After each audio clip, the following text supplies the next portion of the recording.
Can we know that Jesus really existed? I mean, what evidence is there to support his existence and his outrageous claim that he was God? Well, today we'll begin to answer that question. You don't want to miss it. Welcome to this edition of Living on the Edge with Chip Ingram. We are a discipleship ministry devoted to helping Christians worldwide live out their faith for the glory of God and the benefit of all people.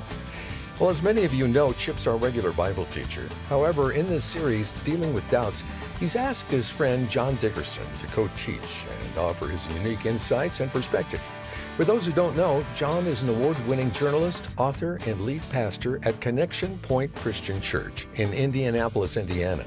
His focus during this series will be to examine the historical proof that affirms the truth of the Bible, while also highlighting how Christianity has positively impacted our society.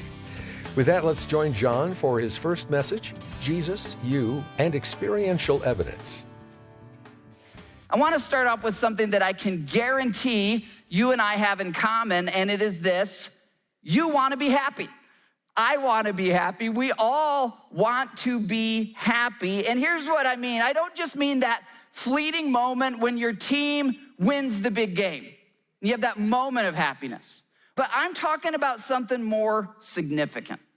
I'm talking about lasting internal fulfillment. I mean that deep inner peace. We all want it, and we all chase it in different ways. Now, when I was a kid, I was absolutely certain how to achieve fulfillment. It was a very simple path. It was very clear in my mind. It was anything with four wheels: a car, a truck, a tractor. I'm a car guy to an extreme. And when I was a kid, every birthday, every Christmas, all I wanted was die-cast metal car models or tractors or trucks. And then as I got older, I added on subscriptions to Motor Trend, Car and Driver, Road and Track, Hot Rod Magazine, Hot Rodder Magazine. I am not exaggerating. I don't think I would know how to read today if it wasn't for fine automotive journalism. And I just knew my whole childhood, if I can work with cars when I grow up, that's it. Like, that's heaven. What else does a person need in life? I graduated with my journalism degree at age 20, and by age 23, I was the editor of a newspaper in Scottsdale, Arizona. And being the creative person that I am, I figured out a way to be in charge of the press fleet. What is the press fleet, you might ask? It is the motor pool that all the manufacturers, Jaguar, Porsche, Range Rover, BMW, Audi, whenever they have a new model, they pick a certain number of those for journalists to drive and write about. So I was in charge of the press fleet for the newspaper that I worked for. What this meant was that as a 23-year-old, I could not go and rent an economy car because I wasn't 25. But all I had to do was send an email, and a brand new Audi RS4 or whatever else I was in the mood for would come and be delivered at my door. I kid you not, with a full tank of gas. I could drive it for 1 week or 2 or 3, then I would write my column about it, and then I would say what I want next. Let's go with a supercharged Range Rover. Let's try that. And that was literally my life for a number of years. And there's a picture of me at the wheel of one of those Audis. Here's what I learned during that time. 1, cars are awesome.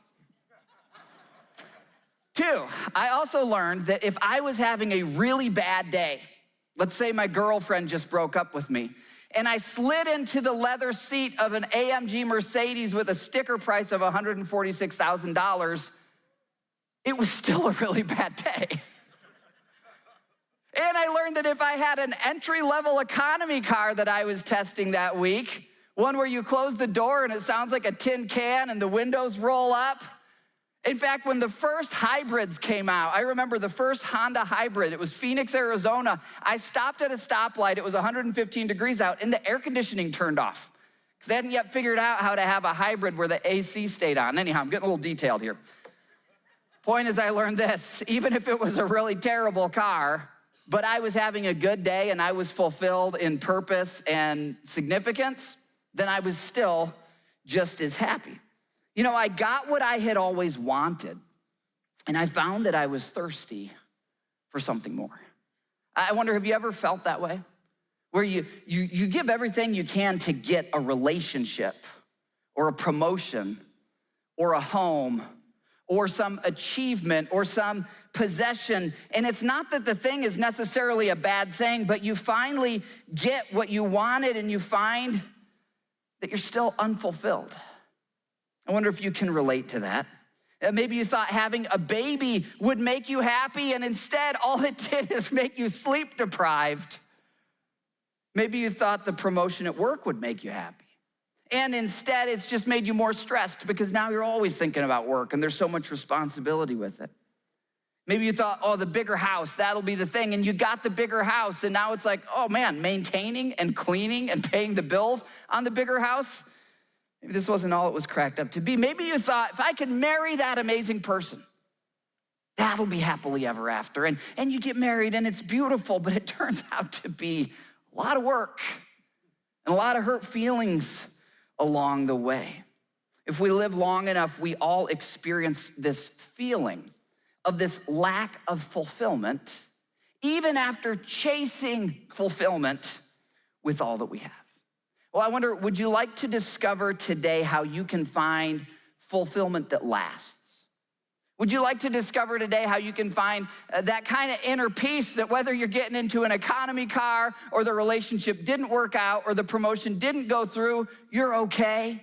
And that even when those things do go through and they're good, but not as good as you thought they'd be, you have something else inside. Would you want that today?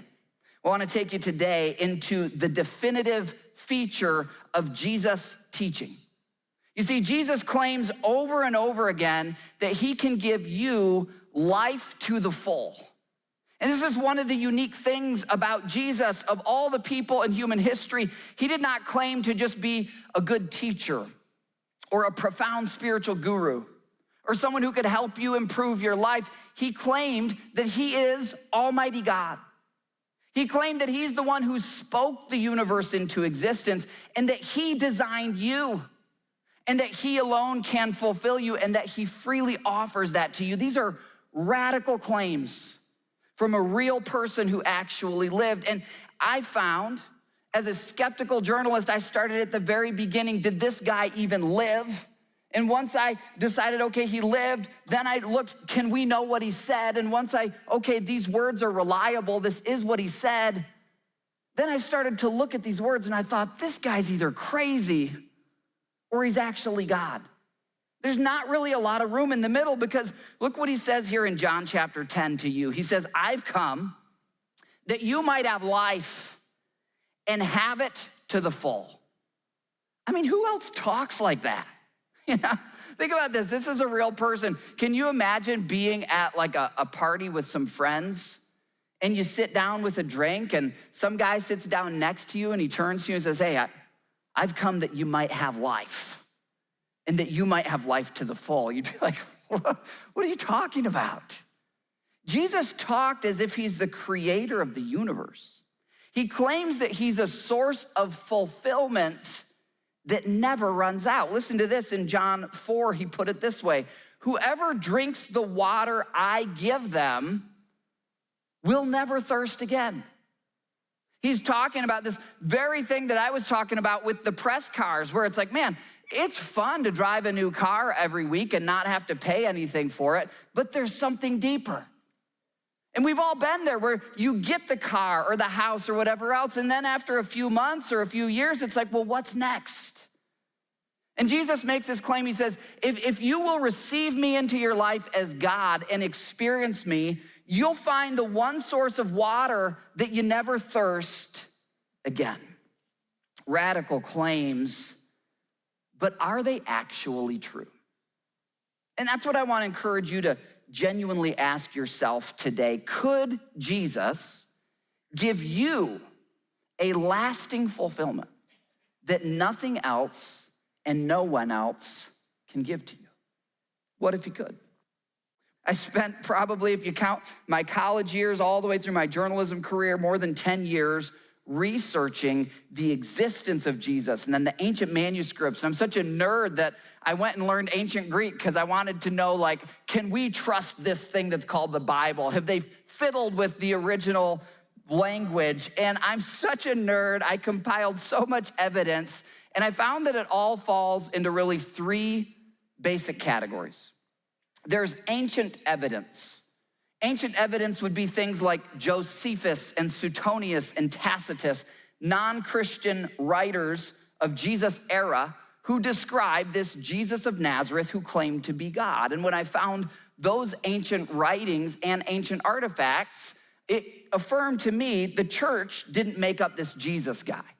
He clearly lived. And there's all sorts of ancient evidence, but then there's external evidence.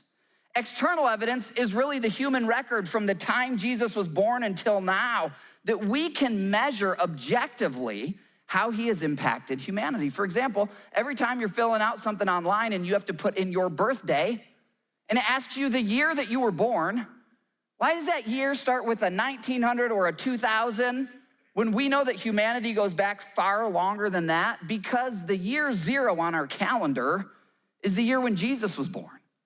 And that's how profound his impact is on our world, that every time an atheist writes their date, they're actually referencing Jesus. And there's all sorts of external evidence, and we'll get into that throughout this series. But today, I want to talk with you about something that I call internal evidence. Now, first, internal might sound subjective. And in a sense, internal is subjective, but here's the thing, you're the subject. There are claims that Jesus makes that you'll never know if they're true or false unless you try them. For example, in the Word of God, God tells us this, you will seek me and you will find me if you search with all your heart. And I reached a point in my quest for fulfillment, in my research of Jesus, where I realized that yes, it is intellectually valid. Some of the most brilliant people who've ever lived have been followers of Jesus. For example, Isaac Newton, Blaise Pascal, C.S. Lewis. You don't have to be dumb to believe in Jesus. It's intellectually valid. However, there comes a point where it has to move from the head to the heart. And I realized as I read these claims of Jesus that I'm never gonna know for sure if they work or not unless I try them.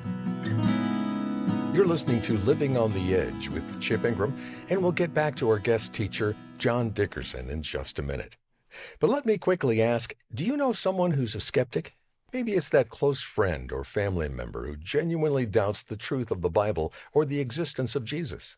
Well, stick around after the teaching to hear about a resource bundle we've put together that'll provide answers and direction for that doubter in your life.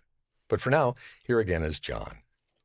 Hey, here's what I mean. As a news reporter, I learned early on, right when I finished my undergrad, my first newspaper editor assigned me to write a story about skydiving in Arizona.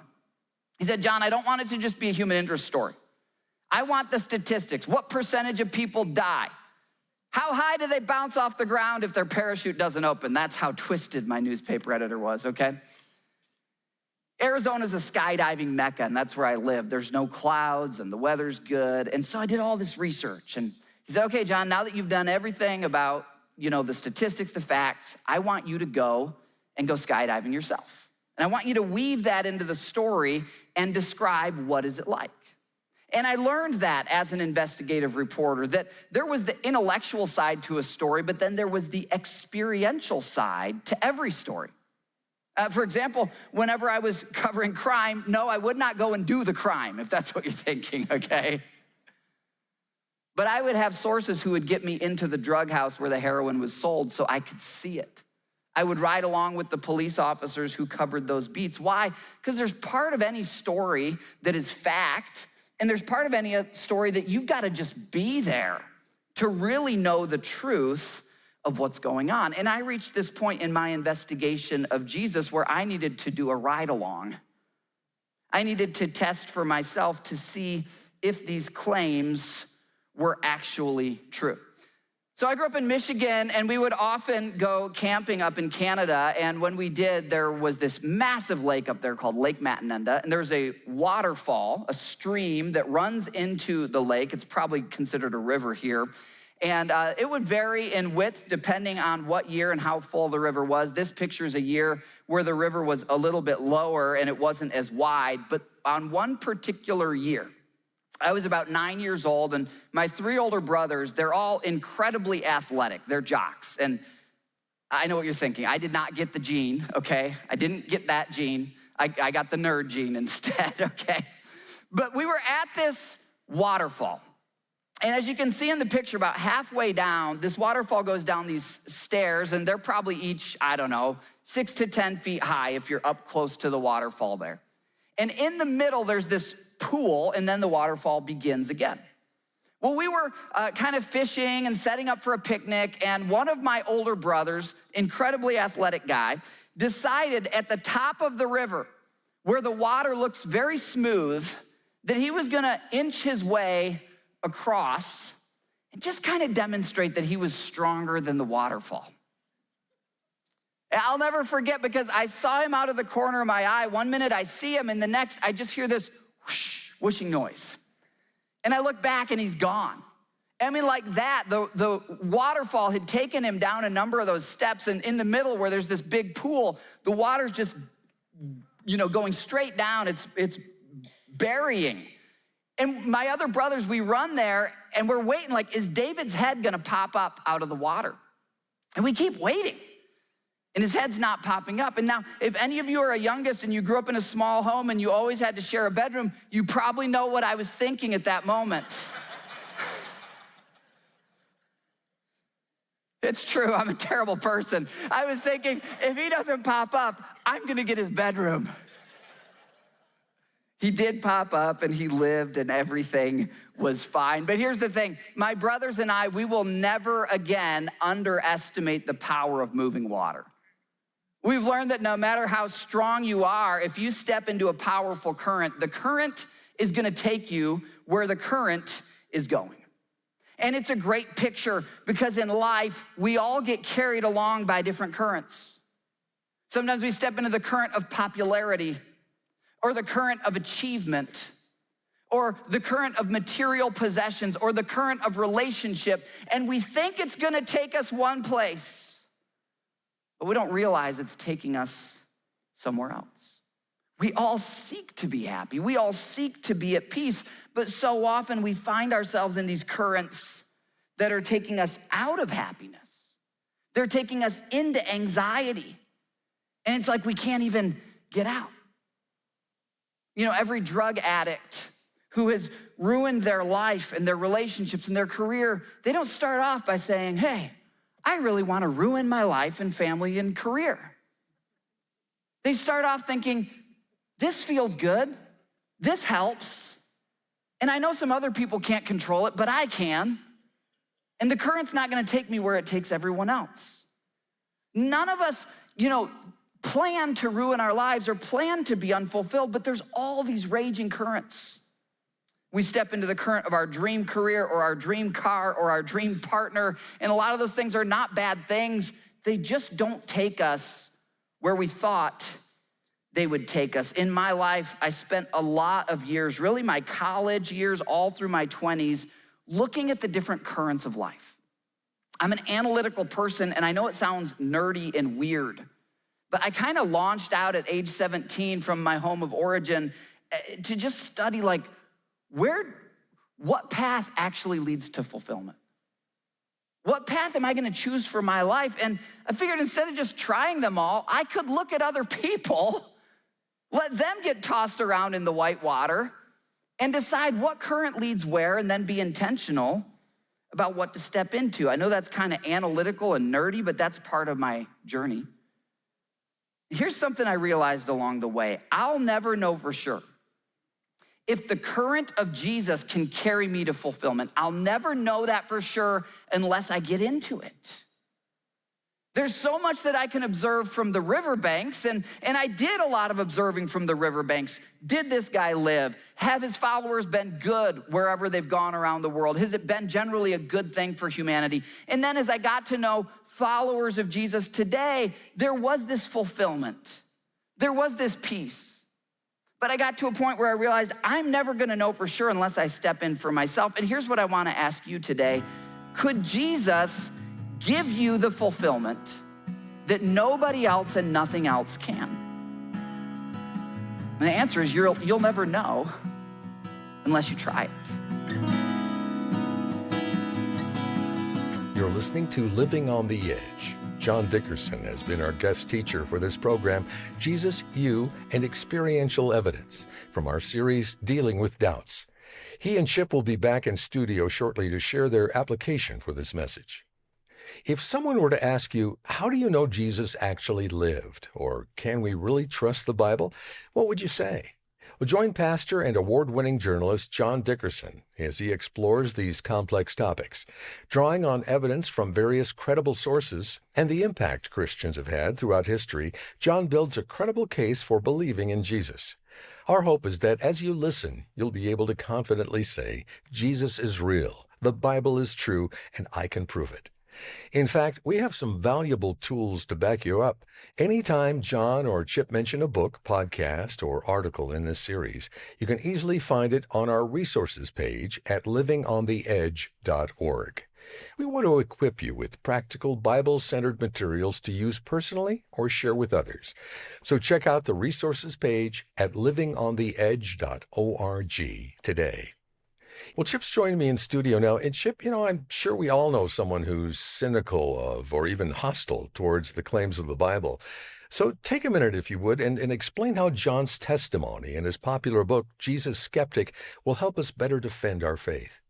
Well, Dave, John comes from a background actually where it was a very religious background and pretty rigid in some ways. Mm-hmm. And he actually went through his own season of, I don't know if I can believe all this. And he happens to be very smart, decided to take up a life as a journalist, and actually won the Brokaw Award, very prestigious, of the top investigative journalist in America. And it was on that journey that John decided, I'm not going to take other people's word for things. And so firsthand research. He doesn't look at the quotes in the back of books. He goes and reads the very firsthand research, or he goes to the actual places. And so I found this young friend who was a millennial, who was very, very smart, who'd done a lot of research. And what I realized was, as I listened to the world that I'm in, and I go to a church with a lot of very, very young people, and I see their worldview, I recognized John basically is speaking their language and answering the questions that they have. And some of our history is just completely buried, or part of what the Bible says has been really what can I say? It's been tilted in ways and bent in ways to make it sound very ugly and very unlike Jesus. And so my heart's desire was that people would get to know someone who is smart, who's academic, who's an absolutely committed Christian, who did the firsthand research. And I will guarantee this. This is the kind of book that you need to sit down with the younger people in your life, read together, and have a discussion. And I think all parties concerned, young and old, will have a number of aha moments and realize the power of love and truth and justice and compassion that we take for granted, that we're all birthed out of a Christian framework and worldview. Well, because we believe so strongly in sharing your faith with the next generation, we've bundled two of our more popular resources together to help. The first is this book, Jesus Skeptic, and the other is Chip's work, Why I Believe. We pray that together these tools will prove that Jesus is real and the Bible is true, and showcase the profound ways Christianity has shaped our world for the better. Learn more about this bundle by calling 888-333-6003 or by visiting livingontheedge.org. App listeners tap special offers. Well, with that, here again is Chip. Well, thanks, Dave. Right now, I'm joined by our longtime friend, John Dickerson. And today you talked about the idea of fulfillment and the many things that offer satisfaction and inevitably leave us wanting. If you were sitting with a cup of coffee with one of our listeners and you had just one takeaway, what would you want to share with them? Yeah, Chip, here's what I'd want to share, and I have to believe in this moment that there's a person who God is speaking to you through the message you just heard. You, if you're honest, have never really tried Jesus. You've never, with abandon, jumped into the middle of the river to let the current carry you. You've tried other things for fulfillment, but if you're honest, you've never really tried Jesus? And if I was sitting across from you right now, with love in my eyes and with the best of intentions in my heart, I would say to you, please, for your own good, give Jesus a try. I mean, really give it a try. You've tried other things to lead you to fulfillment. They haven't worked. Would you really give Jesus a try? Really call out to him in a way that says, Jesus, if you're God, if you're there, I want to know you. I want to experience you.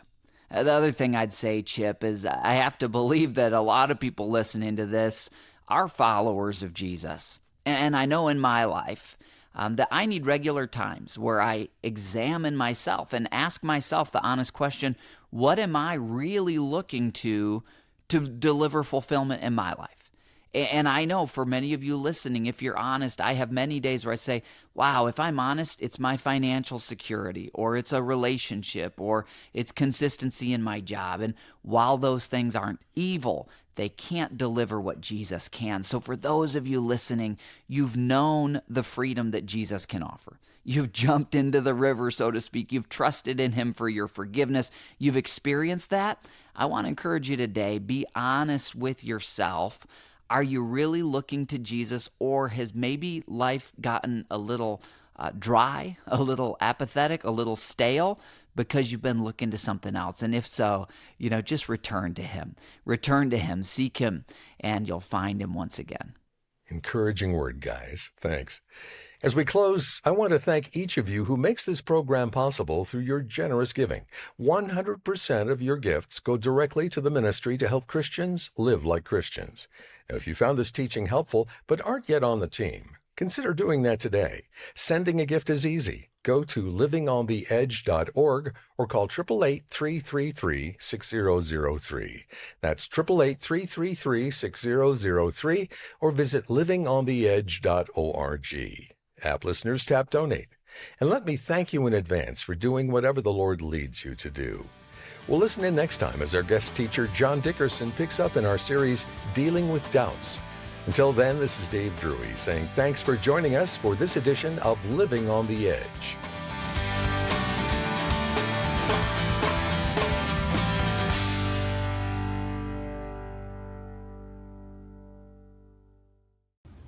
Thanks so much for watching this video.